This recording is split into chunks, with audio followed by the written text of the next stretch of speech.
Hi all, welcome to football arena. അർജന്റീനയുടെ world cup group സ്റ്റേജിലെ അവസാന മത്സരത്തിലെ എതിരാളികൾ ജോർദാനാണ്. വരുന്ന ഞായറാഴ്ച രാവിലെയാണ് ആ മത്സരം നടക്കുക. ആ മത്സരത്തിലെ പോസിബിൾ ലൈനപ്പ് ഇപ്പോഴും പുറത്തേക്ക് വന്നിട്ടില്ല. പക്ഷേ അർജന്റീനയുടെ പ്ലാനുകൾ എന്തൊക്കെയാണ് എന്നുള്ളത് പ്രമുഖ അർജന്റീൻ മാധ്യമ പ്രവർത്തകനായ ഗാസ്റ്റൻ എഡൂൾ റിപ്പോർട്ട് ചെയ്തിട്ടുണ്ട്. അത് നമ്മൾ പരിശോധിക്കുകയാണ്.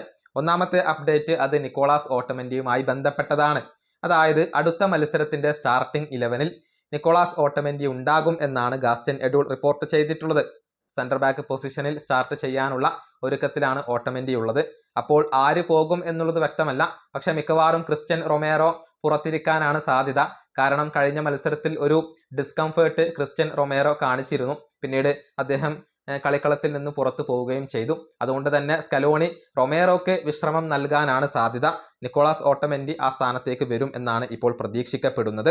ഇനി മറ്റൊരു കാര്യം ഗാസ്റ്റൻ എഡൂൾ പറഞ്ഞിട്ടുള്ളത്, കഴിഞ്ഞ മത്സരത്തിലെ സ്റ്റാർട്ടിംഗ് 11-ൽ നിന്നും നിരവധി മാറ്റങ്ങൾ ഉണ്ടാകും, അത് ഉറപ്പാണ് എന്നുള്ളതാണ്. പക്ഷേ രണ്ട് സ്പെഷ്യൽ കേസുകൾ അവിടെയുണ്ട്. ഒന്നാമത്തെ സ്പെഷ്യൽ കേസ് അത് എമിലിയാനോ മാർട്ടിനസ് ആണ്. അതായത് അടുത്ത ജോർദാനെതിരെയുള്ള മത്സരം കളിക്കണമെന്ന് എമി ആഗ്രഹിക്കുന്നുണ്ട്. എന്ത് വന്നാലും ആ മത്സരത്തിൽ തനിക്ക് കളിക്കണം എന്നുള്ളതാണ് എമിയുടെ ഒരു ആഗ്രഹം, ഒരു തീരുമാനം. അതുകൊണ്ട് തന്നെ എമി തന്നെയായിരിക്കും മിക്കവാറും ആ മത്സരത്തിൽ ഗോൾ കീപ്പർ എന്നാണ് ഗാസ്റ്റൻ എഡൂൾ പറഞ്ഞിട്ടുള്ളത്. കൂടാതെ മെസ്സിയും ആ മത്സരം കളിക്കാനുള്ള ആഗ്രഹം പ്രകടിപ്പിച്ചിട്ടുണ്ട്. അതുകൊണ്ട് തന്നെ കുറച്ച് സമയം മെസ്സിയും കളിക്കളത്തിൽ ഉണ്ടാകും എന്നാണ് ഗാസ്റ്റൻ എഡൂൾ റിപ്പോർട്ട് ചെയ്തിട്ടുള്ളത്.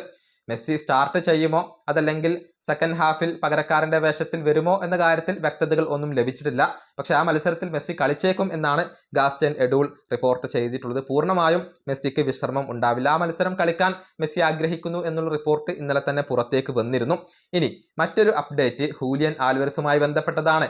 ജോർദാനെതിരെയുള്ള മത്സരത്തിന്റെ സ്റ്റാർട്ടിംഗ് 11-ൽ ഹൂലിയൻ ആൽവരസ് ഉണ്ടാകും എന്നുള്ളത് ഗാസ്റ്റൻ എഡൂൾ റിപ്പോർട്ട് ചെയ്തിട്ടുണ്ട്. അദ്ദേഹത്തിന് ഇനിയും ഒരു മാച്ച് ഫിറ്റ്നസ് വീണ്ടെടുക്കേണ്ടതുണ്ട്. മാത്രമല്ല ഒരു റിതം വീണ്ടെടുക്കേണ്ടതുണ്ട്. അതുകൊണ്ട് തന്നെ അടുത്ത മത്സരത്തിൽ അദ്ദേഹത്തെ സ്റ്റാർട്ട് ചെയ്യിക്കേണ്ടത് അത്യാവശ്യമാണ് എന്നുള്ള കാര്യം സ്കലോണി തിരിച്ചറിയുന്നു.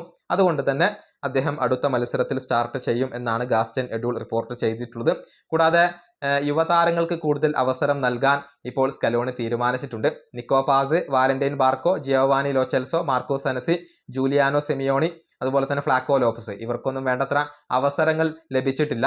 ഇവരെല്ലാവരും തന്നെ അടുത്ത മത്സരം കളിക്കും എന്നാണ് ഇപ്പോൾ ഗാസ്റ്റൻ എഡൂൾ റിപ്പോർട്ട് ചെയ്തിട്ടുള്ളത്. അതായത് സ്കലോണി അവസരങ്ങൾ ലഭിക്കാത്ത താരങ്ങൾക്ക് കൂടുതൽ അവസരങ്ങൾ നൽകുകയാണ്, പരീക്ഷണങ്ങൾ നടത്തുകയാണ്. പക്ഷേ എമിയും മെസ്സിയും കളിക്കും എന്നുള്ളത് ഉറപ്പായി കഴിഞ്ഞിട്ടുണ്ട്. ഈ വീഡിയോയുടെ അവസാനിപ്പിക്കുന്നു. അടുത്തൊരു വീണ്ടും കാണാം.